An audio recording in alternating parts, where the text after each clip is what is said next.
Hello, it's Tom Lablanc again, episode 2.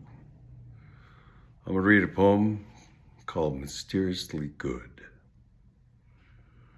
Windy wind spoke loud, so loud it hurt my eardrums. Galloping breeze fiercely hid inside gray clouds, rolling in hard as a cold-fisted welcome. God spoke as bombs exploded. Final words heard. God is good. God is good. Birds screamed and flew away in every direction. Trouble arrived, singing upon lost horses, songs of all tongues, ringing out from the roaring waterfalls, faster than light. Over the land of lakes, making sounds never heard before. God is good. God is good. Screamed the top of the hills. The hell you say, said the woods. Showering dust upon the metropolitan area, throwing mud over the countryside, taking away the breath of the misty eternal abyss. God is good. God is good. We laugh a tearless dance in one spot as the earth shook. Volcanoes spit fire, hurricanes and tornadoes made new circles around each other. God is good.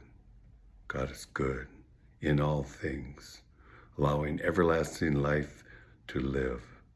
Ah, all is well, arose from the deep. God is good. Mysteriously good.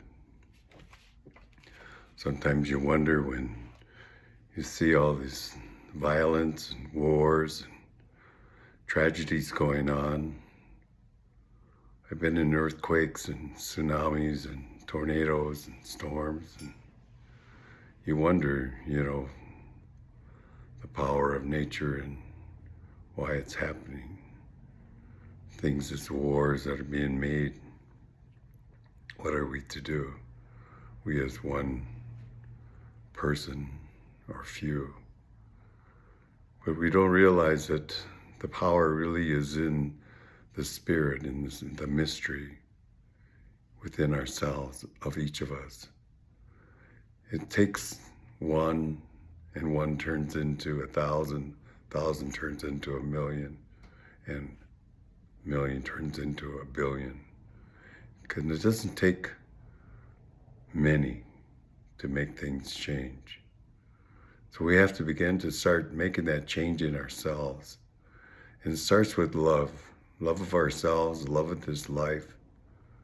And we have to realize we've made mistakes and change those mistakes. War is a mistake. We have to begin to demand in the world that people stop violently just dominating other people and interfering and feeling that might is right.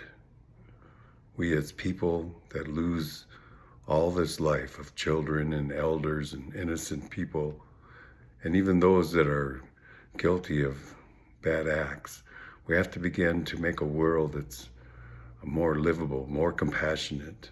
And how do we make that without making that love inside of our hearts, inside of our minds, and creating a world that we join together one by one, and the few that can begin to speak out and demand that the world change. That we don't have to settle our problems always by bombing each other and massacring each other and creating genocide. That we have to begin to realize that we have to think of the common things that we share, this earth and this life, this existence, and that we have to begin to make this world for all of us.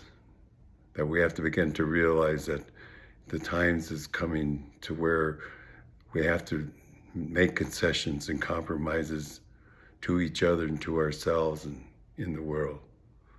That we just cannot allow it to go on in the way it is. That it's up to us to make the changes. That Sometimes these changes are very small. Maybe it's just you saying to yourself, you know, I'm going to try to be better. I'm going to do a little bit better today than I did yesterday or last year, and continue on. So this is what in the Dakotas, we call ourselves the friendly people, because we try to live in a friendly, good way as a relative with all of life and this mystery of life. Because, you know, you never know what's there. But if you try to live as a relative, we have to make a relationship. You have to make the relationship with the earth. You have to begin to love the earth and not treat it as an object and think that you can just change and alter and destroy. That we have to use the earth because the earth was there for us to enjoy and appreciate it and respect it. And in the process, it will respect and take care of us in return. The earth is cleansing itself now from all of our pollutions of the past. And so we need to begin to lessen that and begin to live in a better way. And so this is what I'm asking others. And in my way, our shortest prayer is Mitakwe Oyase, which means all my relations.